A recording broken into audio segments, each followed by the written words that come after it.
아브라함이 99세 때에 여호와께서 아브라함에게 나타나서 그에게 이르시되 나는 전능한 하나님이라.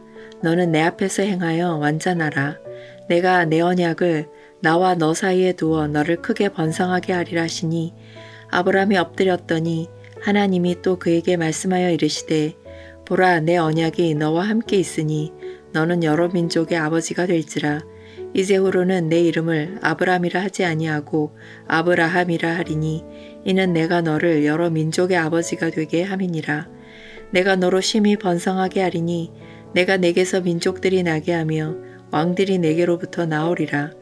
내가 내 언약을 나와 너 및 내 대대 후손 사이에 세워서 영원한 언약을 삼고 너와 내 후손의 하나님이 되리라.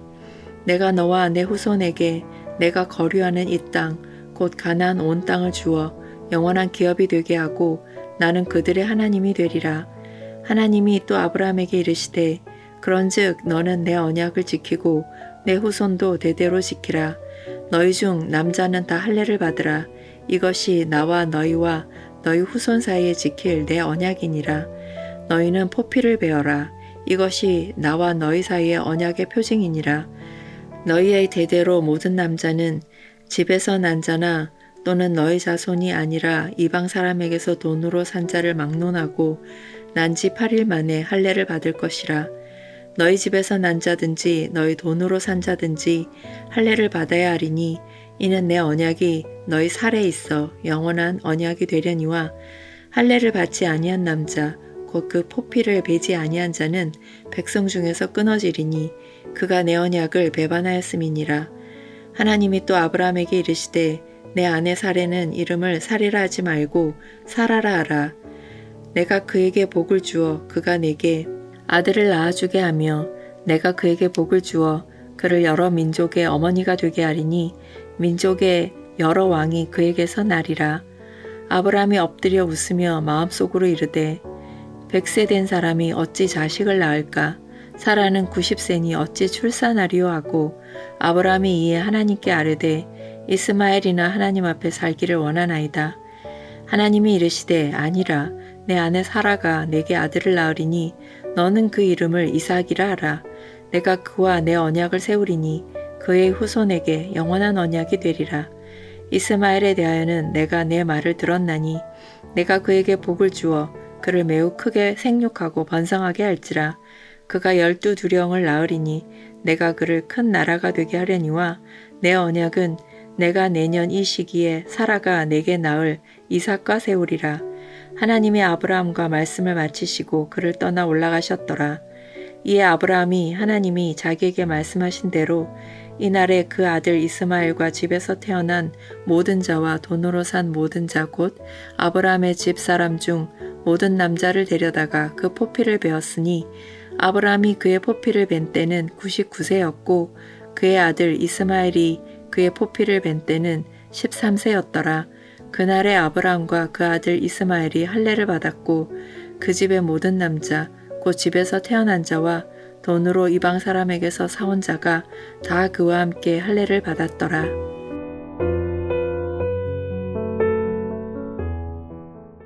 우리는 지난 시간 창세기 16장에서 아브라함이 하갈을 통해 이스마엘을 낳는 장면을 목격했습니다. 그때 아브라함의 나이는 86세였습니다. 그리고 오늘 본문 17장 1절은 이렇게 시작합니다. 아브라함이 99세 때 성경의 여백 속에 숨겨진 이 시간이 무려 13년입니다. 이스마엘이 태어나고 아브라함이 99세가 되기까지 성경은 아브라함의 삶에 대해 단 한 줄의 기록도 남기지 않았습니다. 이 기간을 가리켜 하나님의 침묵이라고 말하기도 합니다. 이 13년 동안 아브라함은 어떻게 살았겠습니까? 아마도 그는 이스마엘이 자라는 것을 보며 이 아이가 하나님이 약속하신 상속자일 것이다 라고 스스로 위안하며 살았을지도 모릅니다.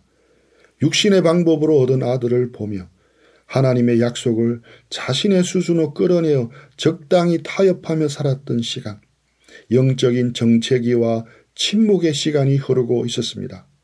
그러나 하나님은 그 침묵을 영원히 두지 않으셨습니다. 아브라함이 99세가 되던 해 인간의 모든 생물학적 가능성이 완전히 죽은 자같이 되었을 때가 되었습니다. 그때 하나님은 침묵을 깨고 나타나십니다. 그리고 그 첫 마디는 천둥 같은 선포였습니다. 1절입니다. 하나님은 자기 자신을 전능한 하나님 엘샤다이라고 소개하십니다. 이 명칭은 성경에서 아브라함에게 처음 게시된 이름입니다. 왜 하필 지금 13년 만에 나타나셔서 이 이름을 사용하셨겠습니까? 아브라함과 사레의 몸은 늙었습니다. 아이를 낳을 수 있는 자연적인 능력은 소멸했습니다. 바로 그때 하나님은 나는 불가능이 없는 하나님이다. 나는 자연 법칙을 초월하여 생명을 부여하는 압도적인 능력의 하나님이다 라고 선포하신 것입니다. 엘샤다이는 우리의 무능력이 확인되는 그 지점에서 하나님의 전능하심이 시작됨을 알리는 이름입니다. 전능하신 하나님은 아브라함에게 새로운 삶의 방식을 요구합니다. 내 앞에서 행하여 완전하라. 하나님 앞에서 마음이 나뉘지 않고 하나님께 전심으로 드리라는 말씀입니다. 지난 13년 동안 아브라함은 하갈과 이스마엘이라는 플랜 B의 마음을 빼앗겼습니다. 이제 하나님은 더 이상 다른 대안을 두지 말고 오직 전능한 나에게만 집중하라고 명령하시는 것입니다. 형제자매님, 여러분의 삶에 이 13년의 침묵과 같은 영적 정체기는 없습니까? 내 힘으로 만들어낸 작은 성공에 만족하며 하나님의 더 큰 약속을 잊고 살고 있지는 않습니까? 하나님은 오늘 여러분에게 찾아와 말씀하십니다. 나는 엘샤다이다. 너의 계산과 한계를 내려놓고 나만 바라보며 온전한 믿음으로 걸으라고 말씀하십니다. 3절에서 아브라함은 하나님의 압도적인 나타나심에 엎드렸습니다. 이것은 정적인 복종과 경외의 반응입니다. 그러나 하나님은 그에게 언약을 구체화하시면서 놀라운 변화를 선포하십니다. 4절 보라 내 언약이 너와 함께 있으니 하나님은 보라고 말씀하시면서 아브라함의 이름을 바꾸십니다. 5절 이제 후로는 네 이름을 아브라함이라 하지 않고 아브라함이라 하리니 아브라함은 존귀한 아버지라는 뜻입니다. 아브라함은 열국의 아버지라는 뜻입니다. 이름을 바꾸신 이 사건을 상상해보면 드라마틱합니다. 자식 하나 없는 노인이 존귀한 아버지라는 이름을 달고 다닐 때 사람들은 뒤에서 얼마나 수군거렸겠습니까? 그런데 이제 99세가 되어 열국의 아버지라고 이름을 바꾸라고 하십니다. 세상의 눈으로 보면 이것은 오히려 조롱거리일 뿐입니다. 하지만 하나님은 아직 이삭도 태어나지 않았는데 아브라함의 존재 자체를 이미 열국의 아비로 규정해 버리신 것입니다. 이것이 전능하신 하나님의 방식입니다.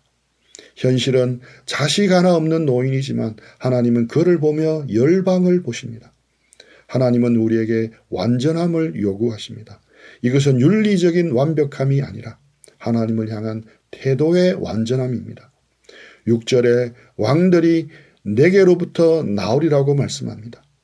하나님은 아브라함에게 단지 한 부족의 조상이 아니라 장차 오실 메시아 왕국을 내다보게 하십니다. 7절 너와 내 후손 사이에 영원한 언약을 삼고 이 언약은 아브라함 당대에 끝나지 않습니다. 그리고 가나안 땅을 영원한 기업이 되게 하시겠다고 약속하십니다.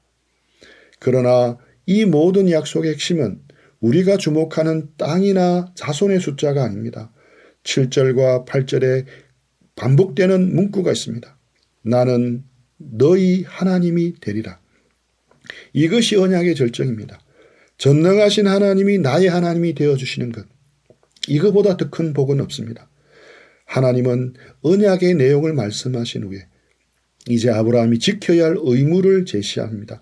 그것이 바로 할례입니다. 10절 너희 중 남자는 다 할례를 받으라. 이것이 나와 너희 사이에 지킬 내 언약이니라. 할례는 남성 생식기의 표피를 잘라내는 의식입니다. 왜 하필 이런 고통스럽고 피를 흘리는 의식을 요구하셨겠습니까? 첫째, 할례가 인간의 본성적인 부패와 부정함을 잘라내는 상징적 행위입니다. 둘째, 생식 능력이 있는 부위를 상징적으로 잘라내므로 생명이 인간의 육체의 능력이 아니라 오직 하나님의 언약적 은혜로부터 옴을 고백하는 것입니다. 셋째, 고대 근동의 조약에서 동물을 쪼개는 의식처럼 할례는 언약을 어기면 나도 이와 같이 잘라질 것이다라는 자기 저주의 맹세를 포함합니다. 실제로 14절은 할례를 받지 않는 자는 백성 중에 끊어지리라고 경고합니다. 넷째, 구별됨의 표시입니다. 할례는 옷을 입으면 보이지 않습니다. 하지만 옷을 벗었을 때 혹은 가장 내밀한 관계 속에서 그가 하나님의 백성임이 드러납니다.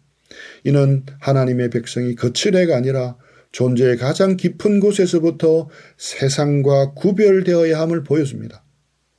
오늘날 신약시대를 사는 우리는 육체의 할례를 받지 않습니다. 그러나 성경은 우리에게 마음의 할례를 요구합니다. 여러분은 마음의 할례를 받았습니까? 세상의 욕망과 내 자아의 껍질을 베어내는 영적 수술을 경험하셨습니까?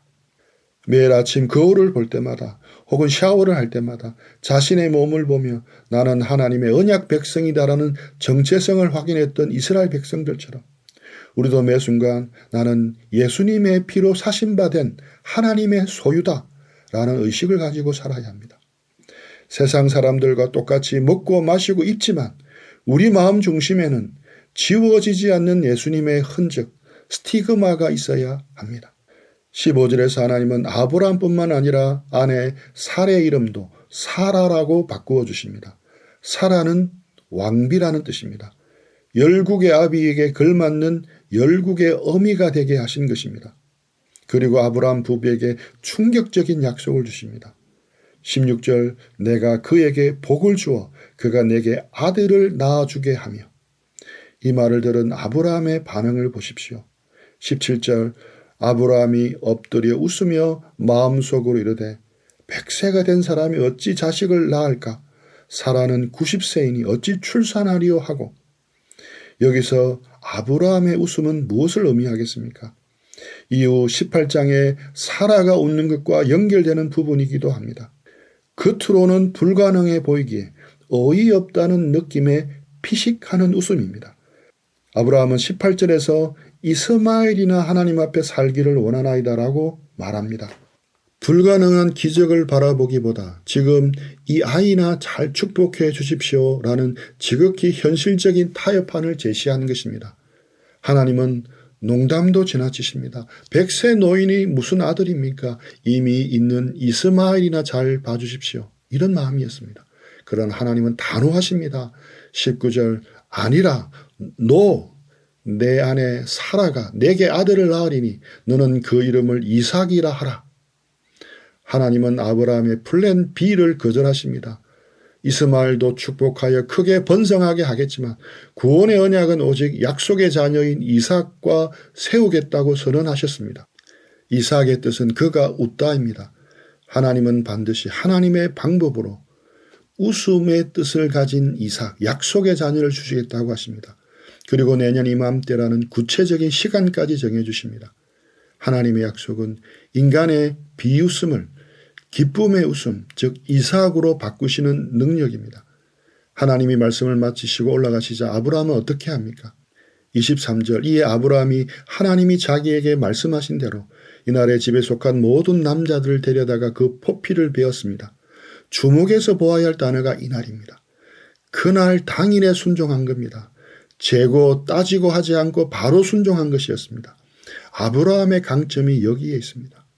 그는 방금 전까지 웃으며 의심했고 이스마엘을 대안으로 제시했습니다. 그러나 하나님의 뜻이 아니라고 확인되고 새로운 명령이 떨어지자 그는 지체하지 않았습니다. 99세의 노인이 그것도 가장 민감한 부위에 칼을 대는 것은 엄청난 고통과 감염의 위험을 수반하는 일이었습니다. 게다가 집안의 모든 남자를 다 할례받게 하면 며칠 동안 그 집안은 외적의 침입에 무방비 상태가 됩니다. 그러나 아브라함은 계산하지 않았습니다. 당일에 순종했습니다. 이것이 믿음입니다. 믿음은 이해가 돼서 순종하는 것이 아니라 말씀이기에 순종하는 것입니다. 우리도 말씀을 통해 깨달았다면 즉시 순종해야 합니다. 아브라함처럼 바로 그날에 결단하고 순종해야 합니다. 내일 하겠다는 것은 안 하겠다는 핑계일 수도 있습니다. 이해가 되지 않아도 손해가 예상되어도 전능하신 하나님을 신뢰함으로 내딛는 그 한 걸음의 순종이 기적을 불러옵니다. 말씀을 마무리하겠습니다. 우리는 전능하신 하나님의 그늘 아래 거해야 합니다. 전능하신 하나님은 아브라함에게 새로운 세 가지를 주셨습니다. 첫째, 새 이름을 주셨습니다. 너는 더 이상 과거에 실패한 사람이 아니다. 너는 열국의 아비다. 라고 말씀하시는 새 이름을 주셨습니다. 둘째는 새 표징을 주셨습니다. 할례입니다. 너의 몸과 삶은 내 것이다. 내 언약 아래 거하라는 의미입니다. 셋째, 새 약속을 주셨습니다. 바로 이삭입니다. 우리의 힘이 끝난 곳에서 하나님의 역사가 시작됨을 보여주신 것입니다. 오늘 우리에게도 동일하게 말씀하십니다. 나는 전능한 하나님이라. 너는 내 앞에서 행하여 완전하라. 우리의 연약함을 핑계대지 맙시다. 우리의 환경 탓만 하지 맙시다. 우리 하나님은 엘샤다이, 전능하신 하나님이십니다. 아브라함처럼 하나님 앞에 엎드립시다. 전능하신 하나님 앞에 납작 엎드려 우리의 자아를 죽이고 우리의 생각을 고집하지 않고 하나님의 말씀에 적극 순종합시다. 너는 내 앞에서 행하여 완전하라. 오늘 하루 삶의 현장에서 코람되어 하나님 앞에 살아가는 은혜가 부어지기를 축복하며 기도합니다. 한 줄 요약입니다.